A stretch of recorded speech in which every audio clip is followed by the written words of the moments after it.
Hello everyone and welcome back. So finally, Dele Farotimi reacts to IBB new book launch. So according to Dele Farotimi, he said that event was a gathering of those that destroyed Nigeria. Yes, just as Dr. Charles Apoki said. So according to Dele Farotimi, he said that IBB is not a witness of truth. That if it is in a sane country, like he could have not dared to appear in public. But because of Nigeria being a crime scene, that is why IBB is celebrated in Nigeria today. He really said a lot of things in this particular video and also reminds Nigeria, like why Nigerians always quick to forget, because many Nigerians witnessed what happened in 1993. So why is Nigerians celebrating IBB, knowing very well that many Nigerians lost their life because of IBB action? So let me just allow you guys so that you can listen and hear everything Dele Farotimi said in this particular video. Please don't forget to subscribe if you haven't and share the video. Give this video a thumbs up as well. Thank you so much for doing so. In that gathering. The road to the elections of 2023 came through 1993. It was history repeating itself 30 years later. And the only reason it stood is because other frauds had stood in the past. IBB started it. Obasanjo reinforced it. There is nothing Bulaba is doing in power today that hadn't been done by those who occupied the seat before him. And each and every one of those who believes that there is some sort of redemption that might be found within the current system merely fools themselves. It is not my job to make you feel good with yourself, but it is my duty to tell you what I believe to be the truth. Am I infallible? Far from it. I made horrible errors, both in my own personal life, my economy. I make errors every day, every last day, like each and every one of you. But when it comes to the subject of this our country, I think it is time we're honest enough with each other to tell ourselves the truth. However long we travel along our current trajectory, in the absence of an urgent reverse from our current trajectory, Nigeria will be destroyed by the lies that it has deified. It is sometimes quite disheartening when one is presented with the shameless spectacle of what took place in Abuja. It is quite disheartening. Disheartening that men are so completely lacking in sense of shame that they could not even see how the entire spectacle inverts normalcy and defines the insanity that has overtaken us. The land devoid of memories. You heard that right. The land devoid of memories. I love my definitions, but this one is pretty straightforward. I was going to title it The Land of Amnesiacs, people who forget too easily. Nigerians almost always remember nothing of consequence, but they also forget nothing that divides them. Even the evidences of their own highs are quickly forgotten. And in their intentional purpose of forgetting, they deny the evidence of their own side. Yorubas have a proverb. They say, "Bí ọmọdé ò bá bátan, dandan ni kó bá àrọ́bá, àrọ́bá sì ni bàbá àtàn." I'll interpret for you. You say that even if the child does not have recorded history, Itan. He must have the oral history, Aroba, something told by somebody who was there. So even if it has not become the stuff of legend to the point of notoriety where nobody is arguing about what are the facts, for you to meet it as part of the history of your people or of the space occupied by you, there must be someone, because if it's contemporary history, there must be someone who witnessed it and who can tell you what happened.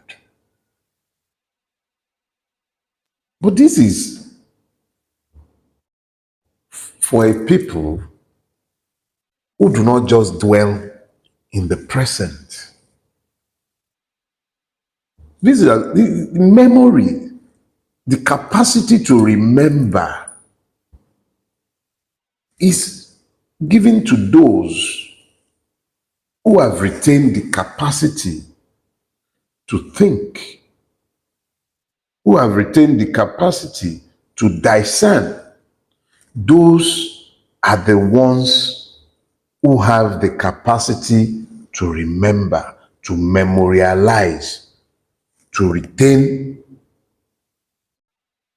their recollection of what had gone before. But when a people have been purposefully, deliberately rendered existential, as the Nigerian has been, what tends to happen is that they are focused on what are they going to eat? Where are they going to live?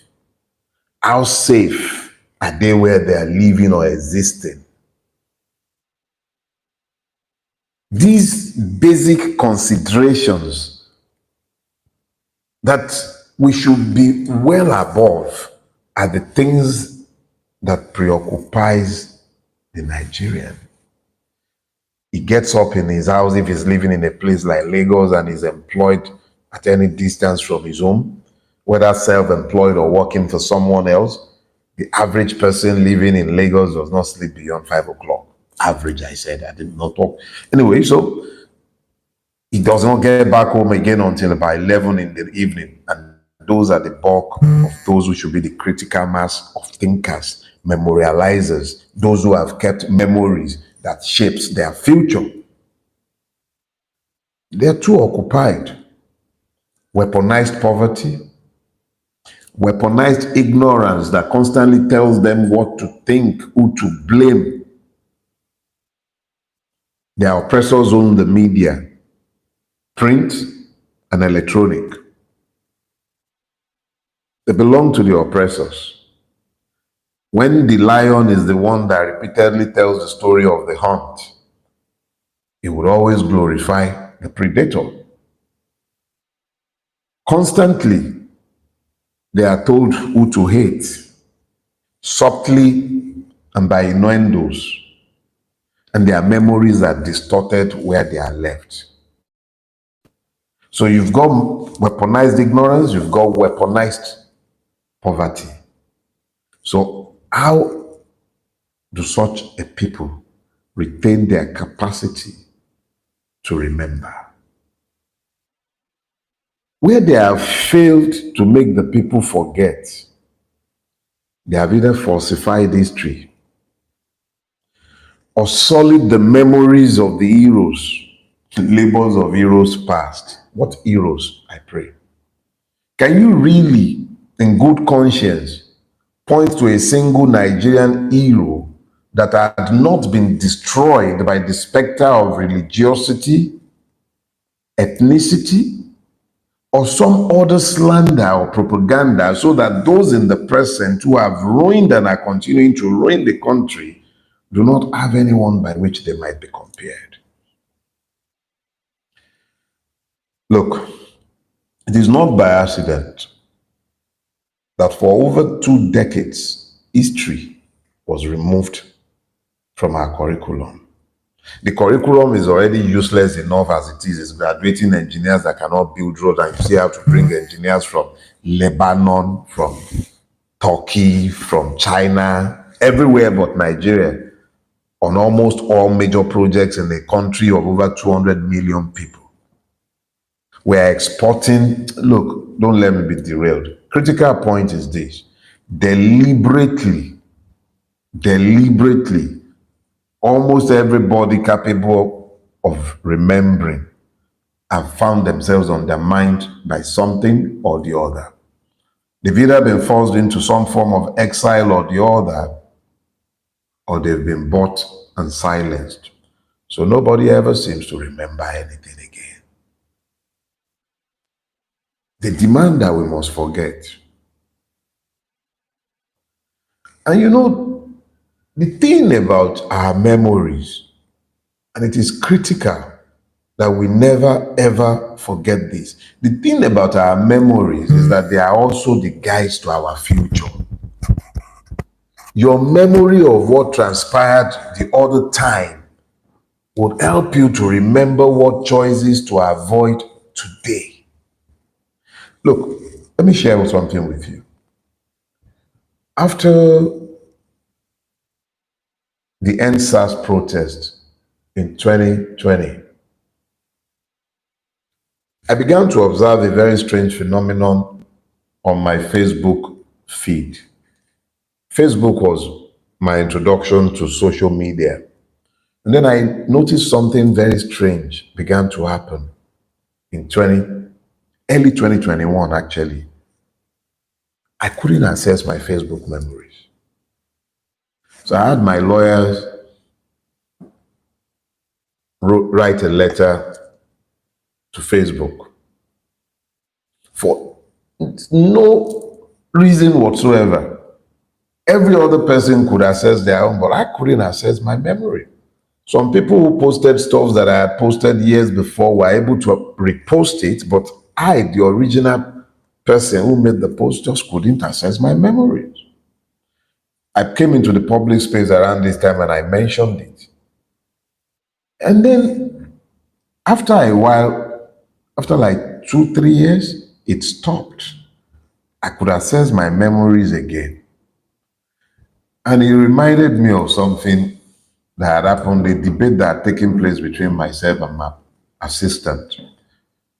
I had religiously demanded that my memories on Facebook be reposted on the anniversaries. And the reason is very simple. My reason is that I had found that as long as you have told the truth, memories are consistently repeating what had been said in the past, and it was still speaking to things that were happening in the present that would suggest that nothing had changed. And then I realized very quickly that the truth has prophetic properties, but those are truths found, and those are words that are found on truth. So I now began to realize that one of the reasons my Facebook memory was being attacked, and I say that deliberately, was an attack by Meta and the Nigerian government. It was because my words were beginning to take on the gaps of prophecies. My memories, when repeated, began to seem like prophecies that were given years back, but they were no prophecies. They were simply the truth that I spoke about what I was looking at in the moment. And so, speaking the truth in the moment, building truthful memories guides a society to sanity. If we, as a society, instead of doing this, now becomes deliberate in our attempt at distortion of memories or deletion of memories so that people do not remember what had gone before, how do they guide themselves into the future? Sometime in this last week, a collection of men and women sat in Abuja, and a decrepit man lacking in integrity, a man who blighted this country, was launching a book. He was launching a book where he essentially honed up to the crimes that he committed against the Nigerian people and the Nigerian state. A crime that culminated in the ruination of multiple lives, the death and burial of untold numbers in unmarked graves.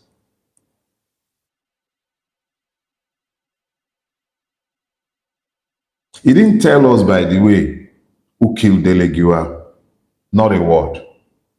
At least I haven't seen any from the excerpts that have been flying around with the book that they are deliberately giving away cheaply because it's a bundle of lies. But sat in that room, before talking about those sat in that room,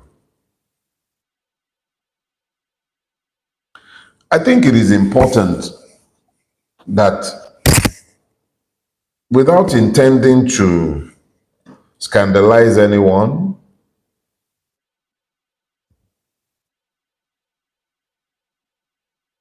I must draw this parallel quickly. About 2-3 years ago, I ran into some video of members of the family of a dead politician, one of those who was actually murdered by the coupists in the first coup.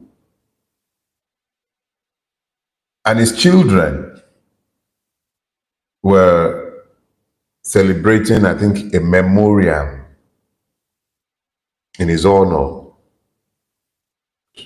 But here is where I was. At the point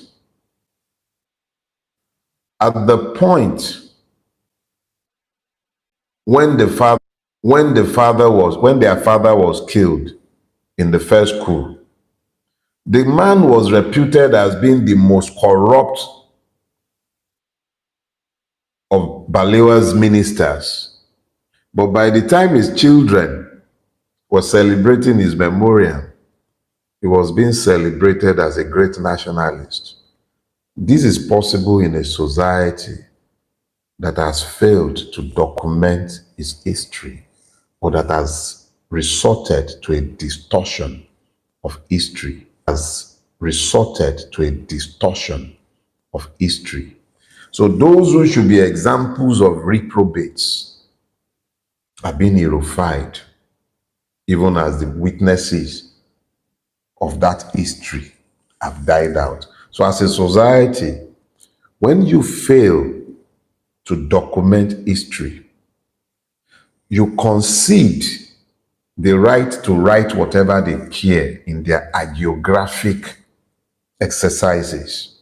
So yeah, Babangida can sit down, probably pay some fat cat ghostwriter, tell his story of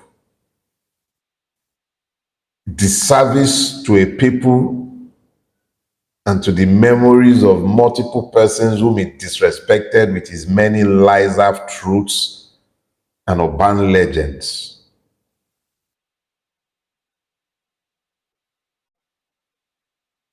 And if we shall fail to take on the duty of preserving our memories and writing our stories, we will yet find that in generations to come, the rogues will be the ones being applauded, and they would have managed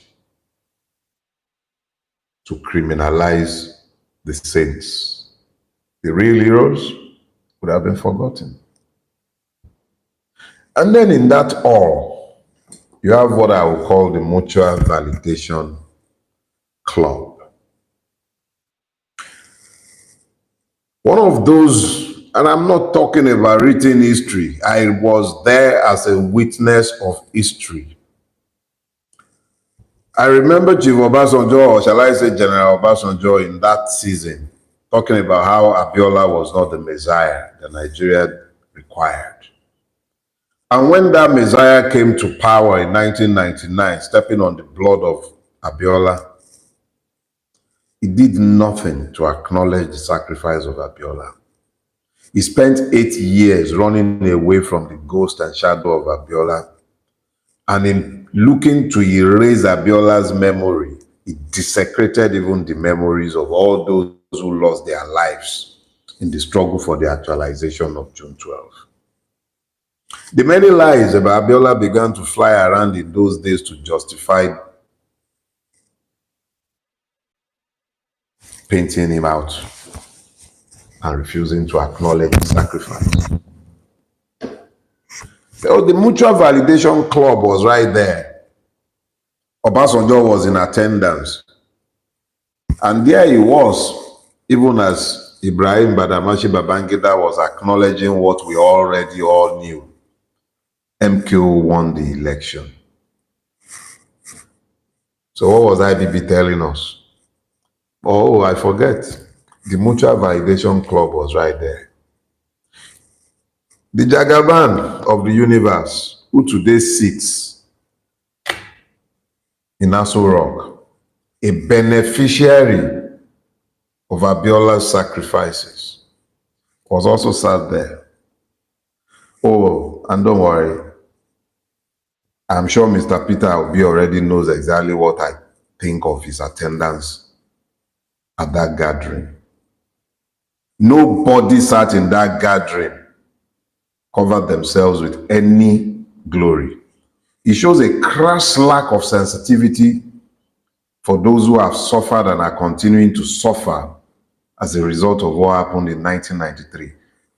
IBB will be forever defined by the evil it did on that day, or rather to that day.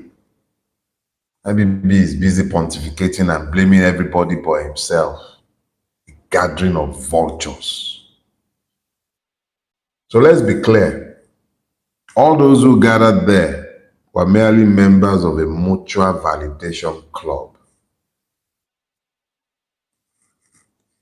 Ibrahim Babangida told us nothing we didn't know. All he did was what he has always done. Play one end against the other. With one mouth, he was talking about how it wasn't an Igbo coup. With the same mouth, he was talking about how Awolowo is not a lover of the Igbo people. What does it matter now? Which one is which? After how many dead? What does it matter? We have a duty to remember, because in this land, we're becoming a land of amnesiacs. We remember nothing of consequence, but we also forget nothing that will divide. The Igbo this, Yoruba that, Fulani this, Hausa that, Ijaw that. There is always a reason to be divided. There is always a reason to be divided. Or have you seen them divided in their gathering of vultures? You forget too easily. But they never forget how easy it is to confuse you. They always stick with the script. We owe a debt to those who have died, not to forget. We owe a debt to ourselves who are yet alive, not to forget. We are the sum total of our memories, and when we as a collective forget everything of importance, how do we guide ourselves into our future? We owe a debt to those who have died. Moshood Kashimawo Olawale Abiola is no more today. He can't speak for himself. All the pernicious lies that have been told since his death to justify the annulment of the election, they were barely afterthoughts. I voted in that election. I wasn't a child. I was old enough to vote, and it was the first election in which I voted. All these pernicious accusations came after the fact. just to justify the annulment, to justify what a bunch of ne'er-do-well sat down in a room to do. If he was a drug pusher, why wasn't this in the public space for us to decide whether we wanted a drug pusher or not? That was in the public space in 2023, and it didn't make any difference to the outcome because our choice did not count. The only reason our choice did not count was because it did not in 1993. If our choices had mattered in 1993, they wouldn't have dared 30 years later to tell us to go to court. Let us be clear about that. We have a duty to the dead to remember. Those who died, whether they were active participants in the protests against Babangida, the subsequent ruination under Abacha, everything that followed from June 12, 1993 till date, all the evils that have overtaken this country are traceable to the many actions of Ibrahim Badamashi Babangida before June 12, crystallized on June 12. The ultimate expression of citizenship is the right to choose who leads you. That is the ultimate expression of citizenship. In the absence of the right to choose your leaders, you are not citizens, you are subjects. I expressed my right as a citizen to vote on the 12th of June, 1993. That right was taken away from me by a group of thieves led by Ibrahim Badamasi Babangida, ably explained away by General Obasanjo, originally resisted by the likes of Bulaba, who are today beneficiaries of that evil, but have all forgotten and are today more repressive than what we all fought at that time. Please, you have a duty to remember. We cannot be the land devoid of memories because your memories guide your future. In the absence of memories of where you had been, how do you remember where you are going? Yorùbá will say, "Tọ́mọdé bá ṣubú, àwòwájú, tágbàlagbà bá ṣubú, ẹ̀yìn ló ń wò." If the youth stumbles, he looks forward. When the elder stumbles, he looks back. The only reason he's looking back is because he wants to know exactly what is it that he just tripped over, given the fact that he's been around the block many times. He should know better. His memory guides him to demand to know why. What is guiding us to demand to know why? Do you really believe that 2023 would have happened if 1993 had not happened? When are you going to make these critical connects? IBB can never repay the debt he owes. Only God will demand recompense of him, because obviously those who have come after him have been even more worse than him. So make no mistake about it. IBB told no truths that were hitherto unknown.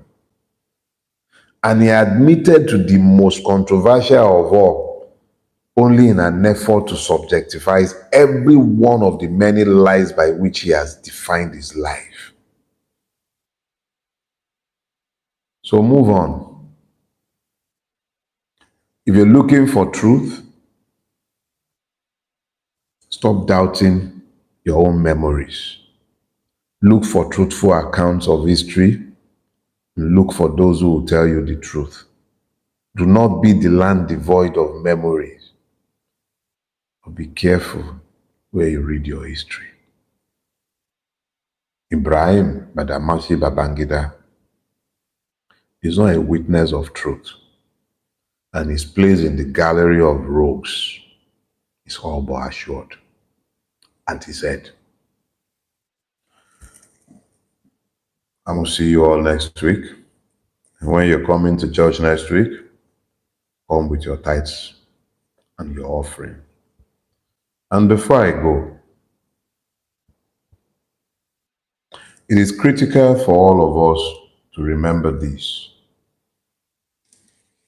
In the absence of electoral reform, and I mean meaningful electoral reform, one that allows for independent candidacy, one. Two, that demands transmission of results from BVAS to IREV, not at the discretion of INEC, but compulsory transmission. Diaspora voting. Those are the three legs of electoral reform that might make 2027 meaningful. In the absence of that, don't waste your time. Don't waste your time. Even with that, you still have to be vigilant. But in the absence of that, don't waste your time. You see the politicians moving from one party to the other. The political transfer season has commenced. But the only commodity in that market is you. Whilst they are busy uniting themselves, finding mega platform, forming party and alliances, you see the short devil of Kaduna trapezing up and down the place. You see, I'm sure you've seen Brother Atiku going on his pilgrimage to Aremu, Kwakwanso going up and down the place. All politicians doing their things. Their transfer season has opened. You, the commodities, find yourselves before it's too late. The only way you matter is if your vote counts. Your vote must count. Don't forget that. So I'm going to see you next week. Stay blessed. Love you all. Welcome to Shamras News TV.